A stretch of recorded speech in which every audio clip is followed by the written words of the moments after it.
What is up guys, Millen here, and today I'm looking back at a Call of Duty title that I feel is heavily underrated. And no, I'm not talking about Advanced Warfare, which campaign and multiplayer I really enjoyed, and not even Infinite Warfare, when anyone who has watched any of my content knows I legit really enjoy that game.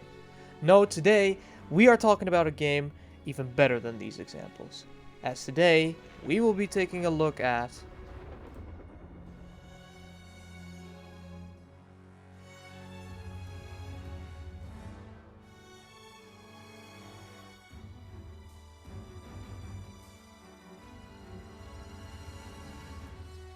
This day is set upon a mighty endeavor, a struggle to preserve our civilization and to set free a suffering humanity. Our sons, pride of our nation, lead them straight to the truth.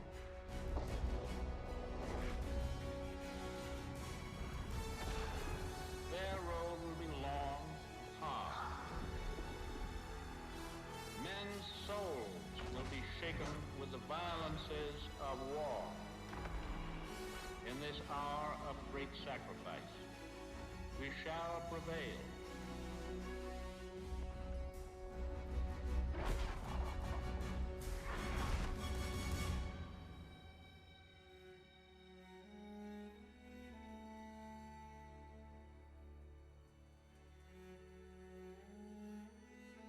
Paul, it's June 6, 1944.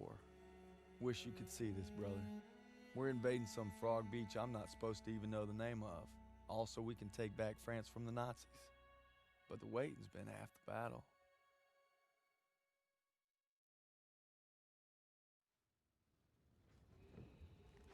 So he asked me for my watch, and I'm thinking, what the hell do you want my watch for? You're Call the of Duty captain World the War goddamn II is split up into 3 game I made modes, some and good I will be buddies in talking basic, about and these they're in all order of devoted. how much I enjoyed Everybody and scared how me much something I the played boys them. letting on. Starting with the I campaign. hated Zussman The first World War week II of campaign basic. starts Now off he's really probably the lighthearted best with the man in the introduction world. of our characters, He's always Zussman, looking for trouble. If there Aiello, wasn't already Stiles, war on, Sergeant he'd be off Pearson, trying to start and one. later on, when our crew is on the boat, we get introduced to Lieutenant Stiles says Turner. he's gonna be a Oh, photographer probably a for good Life time to say this. magazine. There will be Kinda looks spoilers like for the Clark Cod Kent, World War except II when he takes campaign, off so his if you glasses, had the plans to only play thing this that happens campaign, is he for can't some see reason, it. I recommend skipping to Aiello's the the multiplayer best. segment of the video, or click off, you know, decide what you Mama want to do. called It's not my WWII. choice what you want to do. Let's make this more interesting. St. Michael, patron saint of soldiers. He's had my back since Kasserine. Zussman 3 times in 10 seconds, and he's all yours. I don't know. Oh, you could always puss out. My money's on Zussman. Okay, I'm in. I can't watch. Just time me when I tell you. Back to my story. Me and my boys, we muscle our way into this poker game that the football team has going. We worked out a system where they can signal to me everybody's hands. You should have seen the QB's. Now, what this scene achieves is it builds the relationship between the characters. Obviously, this is a World War II story, and like Daniel said, he made some friends in basic training, and they're all on the boat with him, and everyone is scared shitless. Then again, we cannot comprehend how scary it was being a private in World War II. Hell, being a soldier in World War II at all. And that's why I really like this lighthearted approach at the start of it. World at War's campaign, at least from what I played and from what I've seen, is very dark and gritty, and as the Actman said, it doesn't give a flying F about your feelings. It really does not. Like, if you can't handle swastikas, if you can't handle war imagery, I mean, why are you playing Call of Duty to begin with? But especially World at War. This game is way more lighter on that.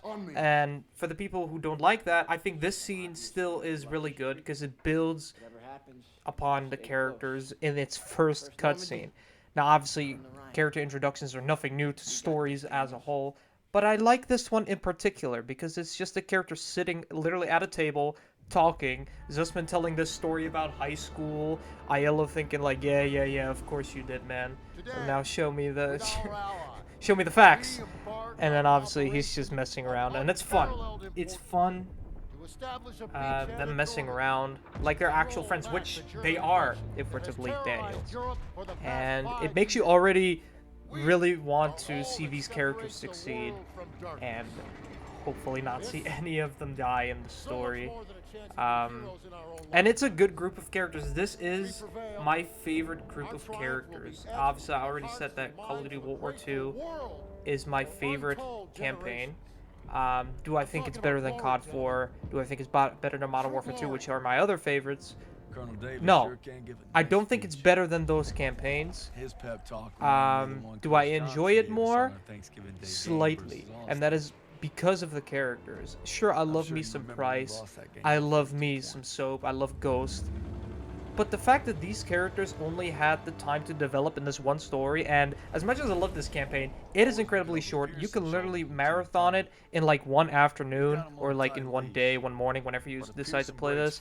This game is very short.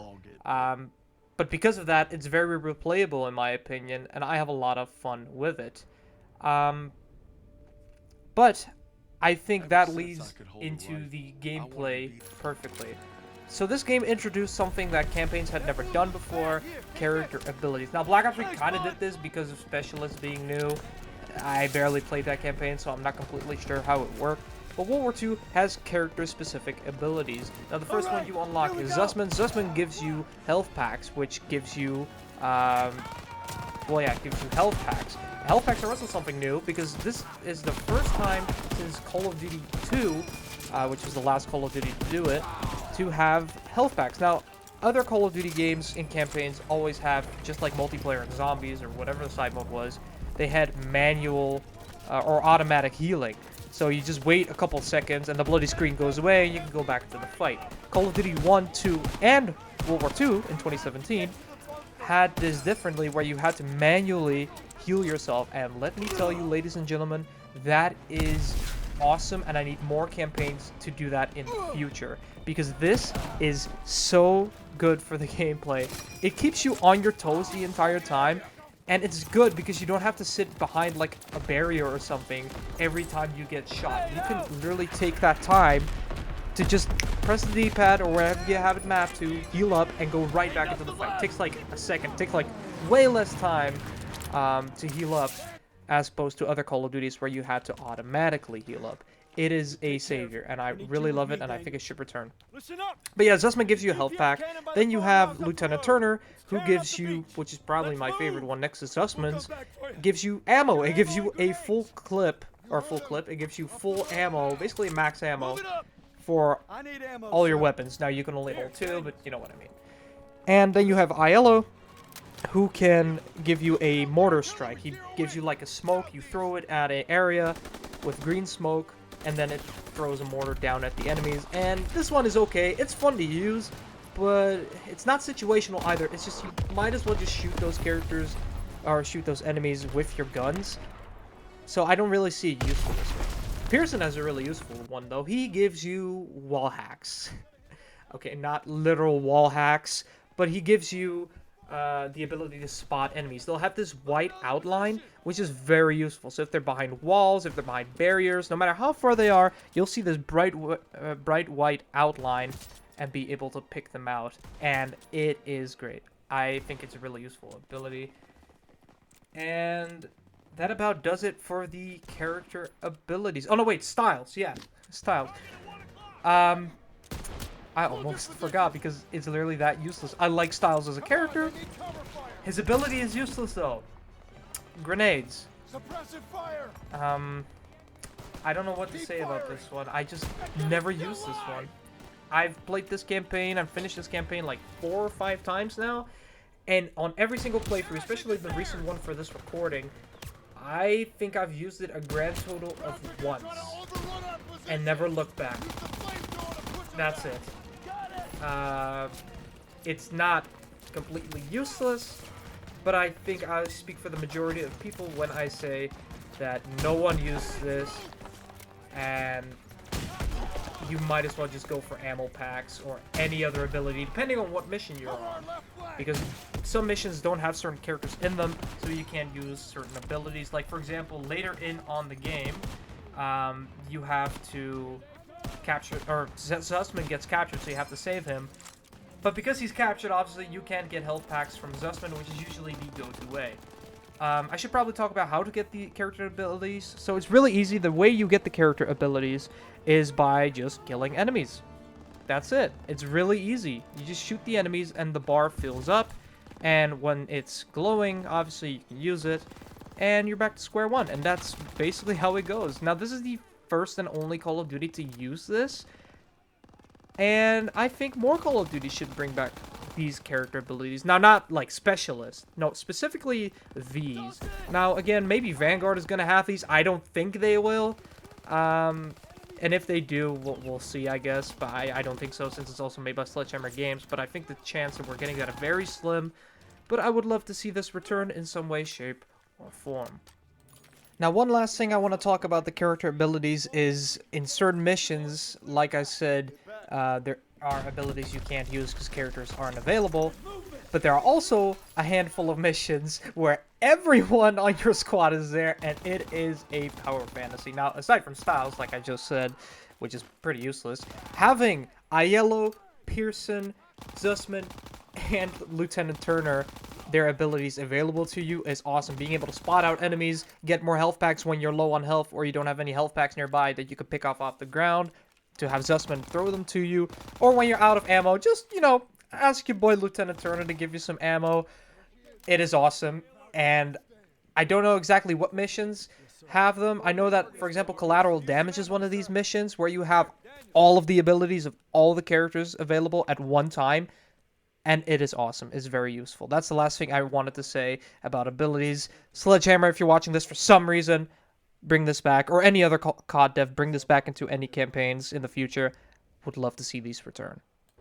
And last but not least, I want to talk about the story. Just a little bit, though, because, trust me, if I talk about the story in detail, I am going to be here for hours, and this video is going to be longer than the 25 minutes that I'm striving this video to be. If it's even going to be that long. I'm still in the editing process, so I don't know how long this video is going to be.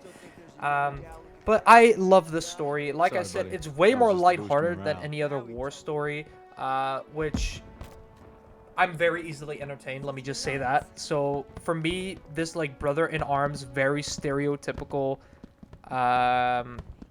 approach that they took for this campaign. Most people will criticize it. I personally love that about it. Now, I gotta admit, I haven't finished the World at War campaign. And I know that sounds really weird since I referenced that campaign multiple times already. But the problem is not that I haven't finished the campaign. The problem is that everyone compares the campaign to World at War because it was the last World War II Call of Duty. The reason I like this campaign so much is because I don't view it as what most people basically do, World at War II, because World at War came out in 2008, and this game came out a little less than a decade after that, in 2017. And so everyone was expecting, oh, this is the next World War II Call of Duty, this story better be good. And I do get those expectations, but I personally thought it was good because I didn't compare it to any prior COD. Well, except for obviously things like the health pack system returning from Call of Duty 1 and 2 back in 2001, 2003, when the series was in its infancy. But when it comes to story, I didn't want to do that. I wanted to view this as a standalone story, because like the COD 4 Modern Warfare 2 reference I made earlier, this, just like Advanced Warfare, as Sledgehammer's last Call of Duty story, is a standalone story. It's most likely not going to receive a sequel story, unless in Vanguard they miraculously reference the bloody first platoon, aka our group of characters in this campaign, which I don't think will happen. If it does, I will literally jump out of my chair out of happiness, but I don't think that's going to happen. I think the story is fine. I love the story. It's simple. It does do like one thing with racism with the mechanic Howard, but it doesn't go too deep into it, and I don't want to open that can of worms. That might be another video for someone else to make, not me. I'm just here to talk about one of my favorite video games, alright?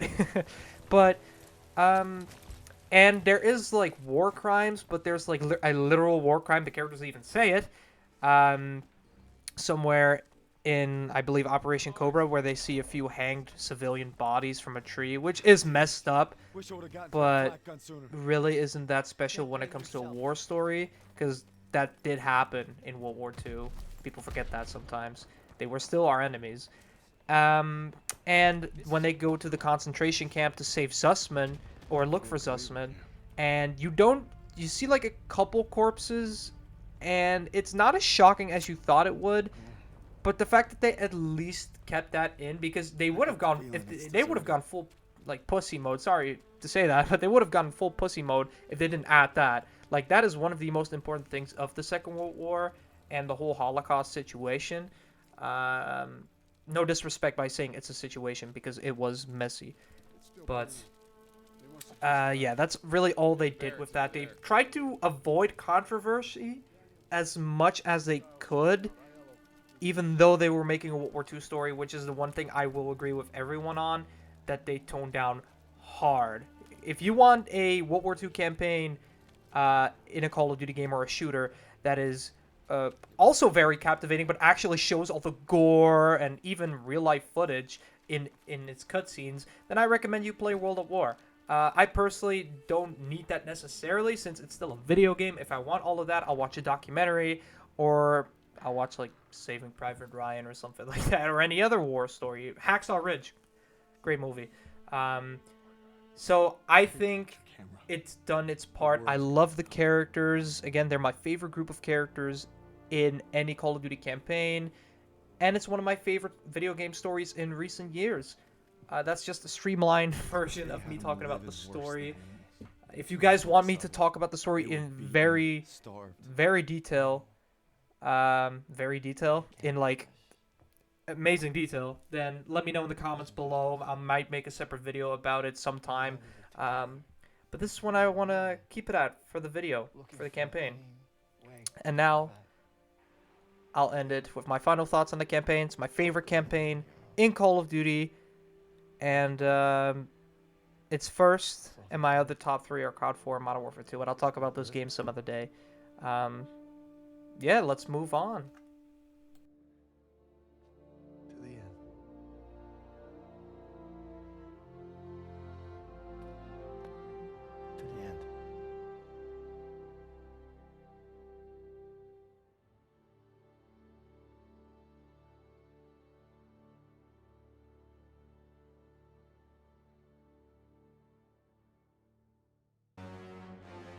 Now we've talked about the campaign, it is time to talk about the multiplayer. And the multiplayer is what I spend second most time on, hence why it's second in the video. Now, multiplayer is really fun. I will say it has gotten better with time. At the beginning, there was a lot of bugs, glitches. You had a queue, for crying out loud, to play Call of Duty, which was weird. I don't know why it existed. But it introduced a new game mode, or at least it was a new game mode that used an old game mode's name, and it's War. War is one of the best game modes introduced in a Call of Duty, and I'm sad that it's only in Call of Duty World War II. I wish it would have returned in some way, shape, or form, maybe with a little more polish in another Call of Duty. Essentially, what War is just think if a campaign mission was multiplayer-based, because you do have objectives like other game modes, right? Like Team Deathmatch, kill your enemies, domination, capture flags, capture the flag, capture a flag. I don't even know if that's in World War II, actually. I don't know why I mentioned capture the flag. Whatever.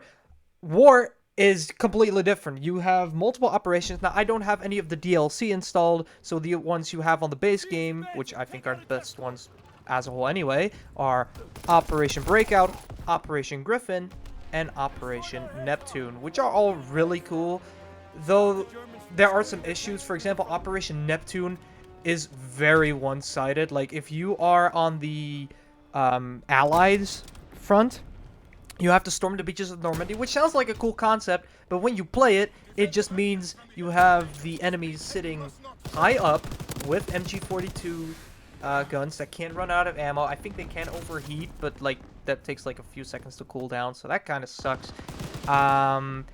Or sniper rifles, which usually everyone uses, so it is one-sided, but after that, it's pretty okay. It's pretty cool. Operation Breakout, I don't really have a lot of problems with, except for the bridge. Usually, they always win that, but it's still kind of one-sided, since people on the other side have, again, MG42s to defend that stuff.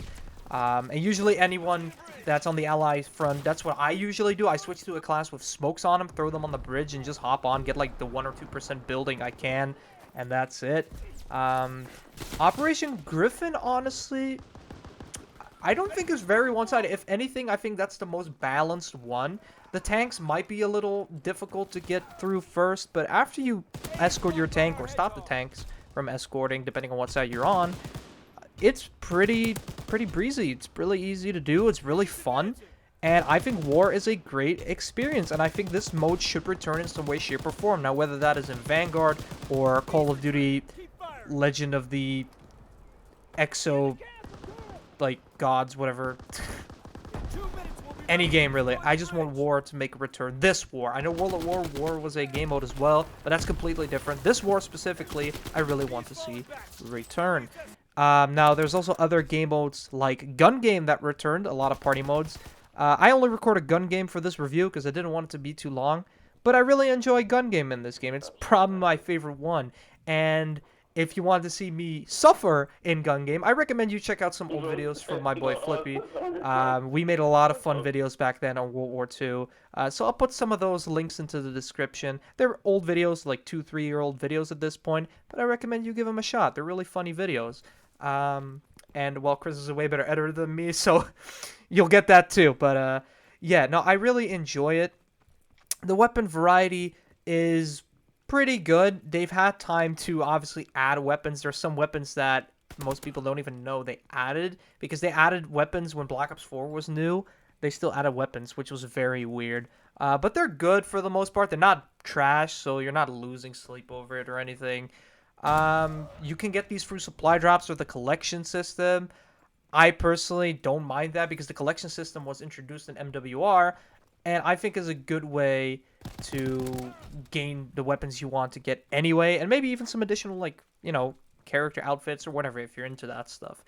Which, by the way, random time to mention this, for beating the campaign, you also get this really cool helmet that you might have seen in the gameplay of the Bloody First. It's actually the helmet Styles wears in the campaign, which I've literally put on the second I beat the campaign, like 3-4 years ago, and have still not taken off my character since then. I literally love it so much, and I have the standard, like, infantry division, but the clean-looking one on, it looks really cool. I just like it. I just wanted to mention that. Alright, and finally I want to talk about two things. First of all, the headquarters and divisions. These were things that also World War II was the only COD that introduced these two things. First, the headquarters. Now, the headquarters is great. It's like a social space, and it's the only COD game where... Or it's the only...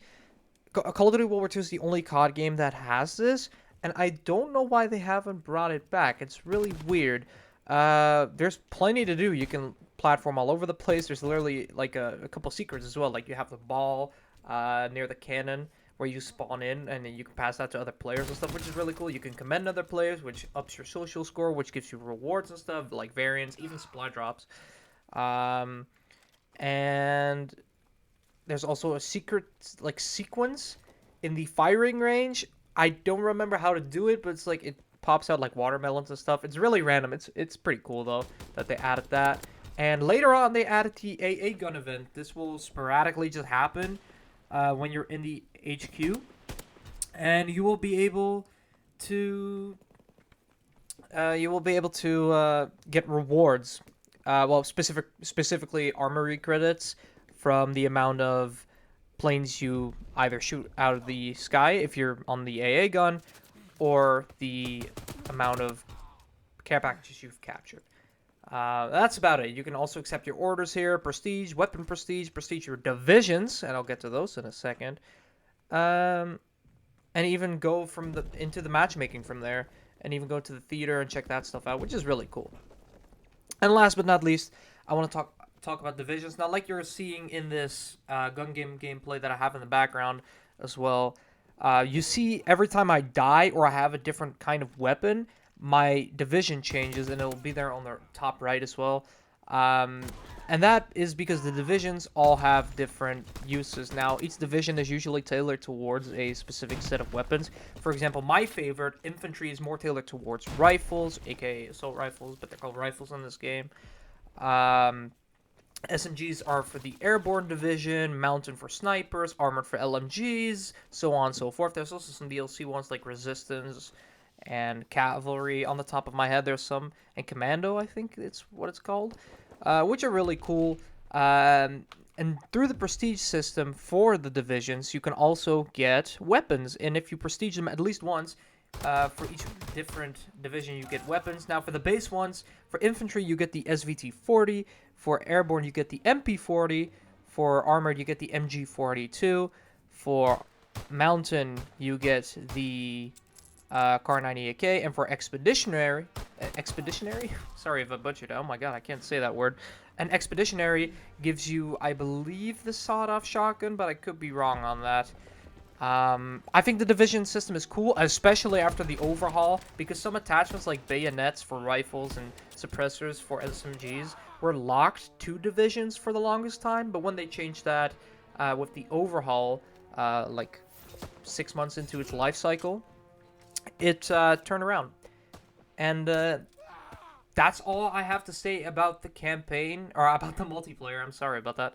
That's all I have to say about the multiplayer, honestly. I'm not gonna go into supply drops and stuff like that. I did talk a bit about the collections. I do not want to talk about supply drops though, because it's been done to death. I don't want to beat the dead horse. I think they're not handled as poorly as in other games, but they were still pretty shitty. But yeah, I had my fun with the multiplayer. It feels most like a classic COD to me because it's on the same engine as MWR, which was supposed to feel like a classic COD. So, well, there you go. And I really enjoy this COD. I go back to it a lot. And yeah, it's one of my favorite multiplayers. So I think it's time to move on to our last, final, and frankly, most disappointing mode of this game. Let's get to it. Okay, last but not least, zombies. I'm gonna keep it very short. I'm not gonna go in depth. And I'm sorry to the fans to the fans of Call of Duty World War II Zombies. I already give a lot of praise to the campaign and the multiplayer of this game. I love them. I think they're heavily underrated. And I didn't put it in the title, but I can't say the same for zombies. World War II Nazi zombies. What can I say about it? All I can say about it, it's not the worst thing I've ever played. At least that's when you're factoring in video games as a whole. If you're factoring in zombies, it's pretty bad. It's a pretty miserable excuse for a zombies game, in my opinion. The maps, the only two maps I think are good, at least from what I've seen, because I will completely, I will admit, I have not played the DLC maps. Same goes for multiplayer, but I didn't really care. I didn't get any DLC for this game because I just wanted to play multiplayer and campaign, and I usually, when I get DLC, just get it for zombies. And zombies wasn't catching any of my attention at all. I did the core and hardcore Easter eggs with the help of some friends, among who Flippy again. And I'll put that link in the description as well for my Road to Platinum series, when I did the hardcore Easter egg. But yeah, I could not be bothered to play the DLC maps. I think the only good maps are the base ones. You get Final Reich on the base disc first. You get Final Reich, that's the main map. And once you complete the, I believe it's the regular Easter egg, you get Grossen House, which is a survival map based on the tutorial. Which, there's a tutorial, which I do think is good. This is the first game that did it. Black Ops 4 did it after that. No other zombies game has done it after. Okay. It's whatever. But I really like Grossen House and Final Reich. They're actually good maps. I really enjoy them. Grossen House even having some little secrets, like if you shoot some lanterns in the map and outside of the map, you can open up the secret room which has the box. There was also this other one which you'll see me doing some gameplay later on, where I throw Jack in the box, aka the monkeys of this game, into like this little corner on the roof, which I think that was to get Pack-a-Punch, but I didn't remember how to do it, so I just looked like a complete fool. But yeah, these maps are fun, but that's it, they're fun. Just like how Transit is fun, but everyone thinks it's like one of the, if not the worst maps in Zombies history, so there you go. That's all I really have to say about it. The abilities are cool, they're kind of like Specialist. You have Camouflage, which, well, makes the zombies or makes you invisible to the zombies. You have Shell Shock, which I haven't actually used up until this video, and I really like Shell Shock. It stuns the zombies. It's really good. I used it on the Groston House game. It was really good. Free Fire, which is literally just infinite ammo for as long as it lasts. And I believe there's Frontline, which is basically the equivalent to Cold War's Frenzied Guard, except the zombies don't run at you like they usually do. They just kind of follow you. Or the other way around. No, they do run at you in World War II. In Frenzied Guard in Cold War, they just kind of walk after you. They're like, oh, come here. It's dumb. The Wonder Weapon is, yeah, it's cool. It's not really good. It's a shitty Wonder Waff Tesla gun. There are variants of it. I know the purple one is very good. I don't know what the name is. I know this one's purple, but like the upgraded one. And there's like the yellow one, which I used in that hardcore stream that I did back then. So, again, if you want to see gameplay of that, watch that old stream. It's still on the channel. I'll link it down below. It exists. It's whatever. I think the Zombies is, in my opinion, the weakest entry we've had in Call of Duty Zombies history. And I hope that they don't give this another shot. That might sound very rude, but I don't want to play through something like this again. But with that said and done, Call of Duty World War II as a whole, I love this game. It's one of my favorite Call of Duties. I would definitely put it in a pretty high tier if I ever do a Call of Duty tier list, which if you guys want to see that or tier list on other stuff, I have a lot of ideas for videos, but I needed to make this review first because it's been on my mind forever. I've been working on it for the past like month and a half, 2 months, and I really wanted to release it on November 3rd, which should be today when I upload this video, on Call of Duty World War II's 4-year anniversary. 2017, November 3rd is when it released. It's crazy how time flies. Yeah, I really love this Call of Duty. I think it should have been done more justice by other people, like reviewers and stuff. But yeah, that's my opinion. I think it's a great Call of Duty. I have a lot of fun, and aside from zombies, it's just an all-around good time. But yeah, thank you guys for watching this video.